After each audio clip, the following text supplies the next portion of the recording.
Hey, what's going on, everyone? Today we're going to be reviewing Metal Gear Survive for the PC. To start things off, the first topic to bring up about the game is the name. There's been a lot of controversy about the game just from the title alone. Most people are upset that the game has nothing to do with the Metal Gear franchise, and they're not really wrong. Don't let that keep you from being interested in the game, though.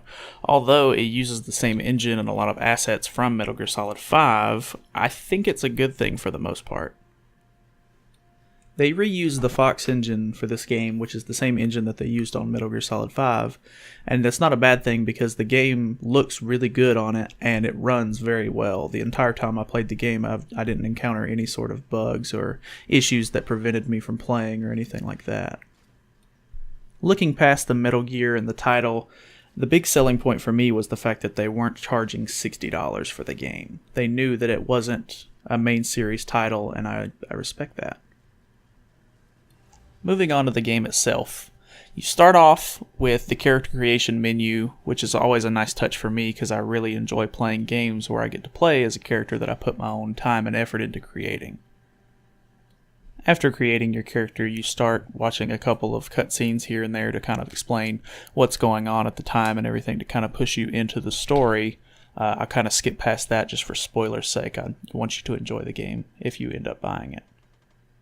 You're thrown into the game in what looks like to be more or less a barren wasteland, and you kind of meet up with an NPC character that more or less becomes your partner throughout the rest of the game. And once you push past that, you get to see a big open plot of land which will later end up becoming your home base. The base mechanic is kind of a must-have in a survival game as it is because you need somewhere to store your items and be able to craft your things and be able to go out into the world and have a nice spot to call your own. Which later in the game you can actually upgrade the base later because it is kind of small to start. From here you get to probably my favorite part of the game, which is the exploration of the world map and everything and understanding what's going on around you. While out in the world, you're going to be wanting to try and find as many materials as possible because starting the game off, you're not going to have anything to really craft or, make any sort of useful items that you're going to need later on, such as weapons or defenses maybe, to kind of keep yourself from dying from the enemies. The first thing you're going to kind of notice is that there's a huge wall of debris when exploring, and they call this the dust, and I think it's a really interesting gameplay mechanic on two different levels. The first level of that being, it kind of gives the world a sort of moody and creepy atmosphere when coming across enemies and stuff. You'll notice that it's a little bit scarier, I guess you could say, but it's not really so intense that you're going to be actually terrified. And on the second front, it kind of masks the size of the world, really. It's almost as if they're using that because you can't see very far to make the world feel bigger than it is. Not saying that that's a bad thing, really. And of course, like I mentioned earlier, you're going to encounter enemies, which are called Wanderers. That's the lower level of the enemies, throughout the wasteland environment. And you have to sort of either figure out whether or not you want to attack them and harvest them for resources, or if you just want to steer clear of them and try to keep yourself intact, because earlier in the game, they can be a little bit harder to kill just from, lack of weaponry. I also think this gives a pretty good dimension to the game. It kind of helps you with progression, so you're not super OP as soon as you start out of the gate. Although the spear, in my opinion, is probably a little overpowered. It would have been nice for them to maybe make you use the machete or something a little bit closer ranged from the start and then kind of work your way up to the spear. Another great thing about exploring the world is that there's all sorts of ruins and abandoned houses and towns that you can come across that most likely have materials that you'll need to craft stuff, so you can explore those and gather materials there, or most of the time they have chests that you can unlock and get recipes for different stuff to craft later. On a side note, there are transporters in the game that you unlock by going to these small bases with green antenna lights throughout the world that kind of help you not have to start from your home base every single time you want to go out and explore. The combat in the game can be a little stale at times, especially for the fact that if there's only a couple of enemies around, the odds of them hitting you when you have a spear are pretty low. All you really have to do is play it smart instead of cocky. But there are some moments in the game where you'll come across huge hordes of enemies, which are very fun to take out if you have like a firearm, or if you even are able to find like a vehicle in the game. The one gripe I do have with the firearms in the game, though, is that early on I found myself lacking gunpowder to craft ammo for them, but then later on it was almost as if I was getting too much gunpowder and I didn't have enough copper to create the same ammo that I was needing in the first place. So it was kind of a balance on trying to find the right materials to make the ammo. But at the same time, you don't want to be able to just mow through every zombie you find. You want to have to resort to your melee weapon every so often.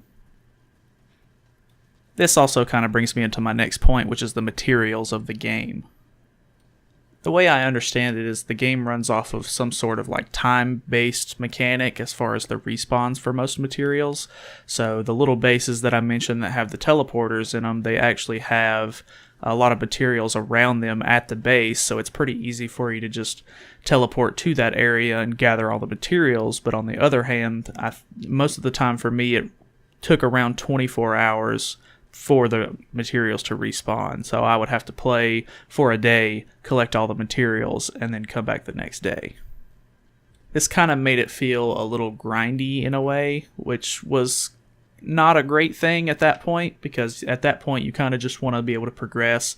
You're later in the game, you don't want to have to resort to spending almost an hour just to go to each base in the world just to collect materials to make ammo or whatever else you may need.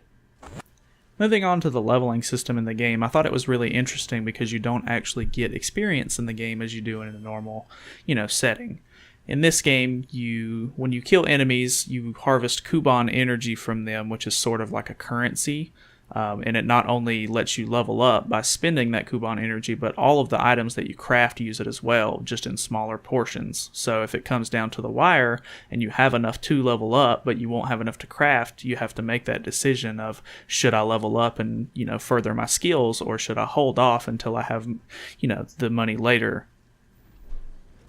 On the topic of the leveling system, each time you level up in the game, you actually get a skill point which you can use to allocate to your character, in whether it be a main skill attribute such as strength or endurance, or you can go even further than that and you can further your combos for your weapons per se to add a moveset to a different or specific type of weapon. This kind of helps the progression in the game, because a lot of people used to complain about the fact that you can't run for very long when you're out in the dust, but if you just take the time to really get past the beginning stages of the game and level up your endurance or the other skills that you have, traversing the land really isn't an issue at that point. The game itself has around 25 main story missions with dozens of side objectives that you can do throughout the game.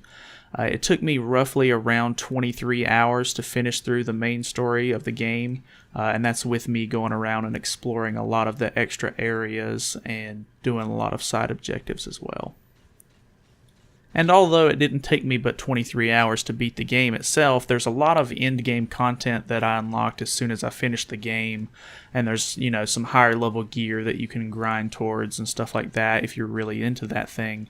And there's also a multiplayer mode which you can use your actual main character and the assets that you have on that character to kind of, play with friends and whatnot.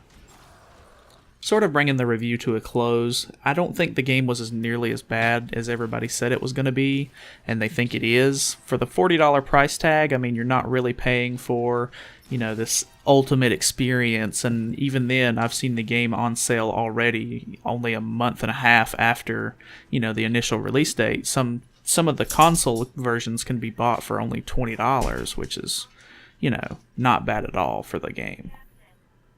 It's definitely a nice alternative to, the normal stuff that I play, FPSs or whatever you have it. And, it's always nice to play a single-player game every so often instead of all these multiplayer titles coming out. So, yeah. I would probably have to say, for the money's worth and all the gameplay and stuff you get out of it, and I actually had a lot of fun with the game, I would probably give it around a 6 out of 10. And, it's definitely worth playing. And if you can find it on sale, I would definitely recommend picking it up, because $20 for this game is definitely worth buying. But anyway, that's about all I have to say on this. So if you thought this was helpful, leave a like if you want to. And yeah, I'll try to review another game somewhat soon. You guys have a great one.